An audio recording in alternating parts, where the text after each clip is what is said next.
Eto, mainit na balita. Coach Tim Cone, iginiit na walang mapapalitan sa kanyang pool sa laban nila sa Tall Blacks at Australia. Sino nga ba ang mga possible makat sa lineup niya ngayong magbabalik na si Kai Sotto at nag-retire na si Japeth Aguilar? Tara pag-usapan natin sa video natin ngayong araw.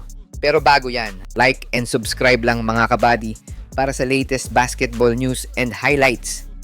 Siya nga pala mga idol sa mga naghahanap ng legit na Gilas jerseys at iba pang parapernalya ng Gilas.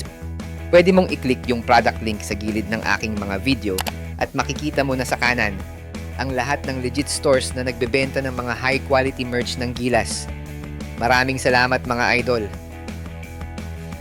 Wala pa ring balak magtanggal o magdagdag ng players si Coach Tim sa papalapit na laban nila sa February window at iginiit niya na mananatili ang kanyang 17 players sa kanyang pool matapos nga mabawasan ng isang players with Japeth Aguilar retiring sa national team.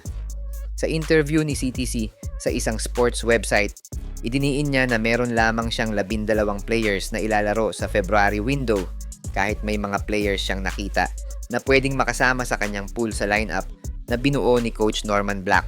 Kabilang nga sa mga players na matagal na daw nasa radar ni CTC ay etong si Ray Parks, pero marami daw talagang factors kaya hindi natutuloy ang pagkakasama nito sa national team at kabilang din ang commitments nito sa Japan B-League. Kasama din daw talaga si Matthew Wright sa mga nabigyan ng imbitasyon noong binubuo ang pool ni CTC pero nasa Canada noon si Wright dahil sa personal matters at nagkaproblema pa daw ata siya sa passport that time. Kaya naman parang nahirapan na ata si Coach Tim na isama sila ulit sa pool dahil nga daw sa chemistry na inaalagaan niya sa current pool niya.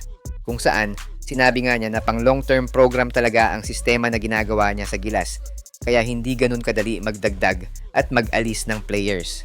Bagamat matagal na panawagan ng Gilas fans na sana ay maimbitahan ang mga shooters na sina Jordan Heading, Javi Gomez Deliano at Renz Abando, tikom pa rin ang bibig ni CTC sa pagdadagdag ng players sa kanyang pool at iisa lang talaga ang sagot niya. 12 players lang ang ilalaban niya sa FIBA. Kaya sa pahayag na to ni Coach Tim Cone, possible na makita pa rin natin sa laban nila sa Tall Blacks at Australia ang kanyang mga players na lumaban kontra sa Guam last year with addition lang ni Kai Sotto na matagal-tagal nang inaabangan ng fans. So possible na makita pa rin natin sa February sina Scottie Thompson, Chris Newsome, RJ Abarientos, Dwight Ramos, Calvin Oftana, KQ, kasama pa rin si Carl Tamayo at pinalakas na frontcourt ng Gilas with Junmar Fajardo, QMB, AJ Edu at Nikai Sotto. Wala pa naman balita kung si JB pa rin o i-activate na si Benny Boatwright as naturalized player sa February window.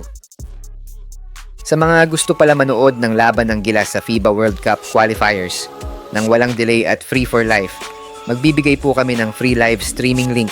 All you have to do is i-like lang po ang aming Facebook at YouTube channel para mabigyan po kayo ng unlimited access sa mga sports games sa buong mundo.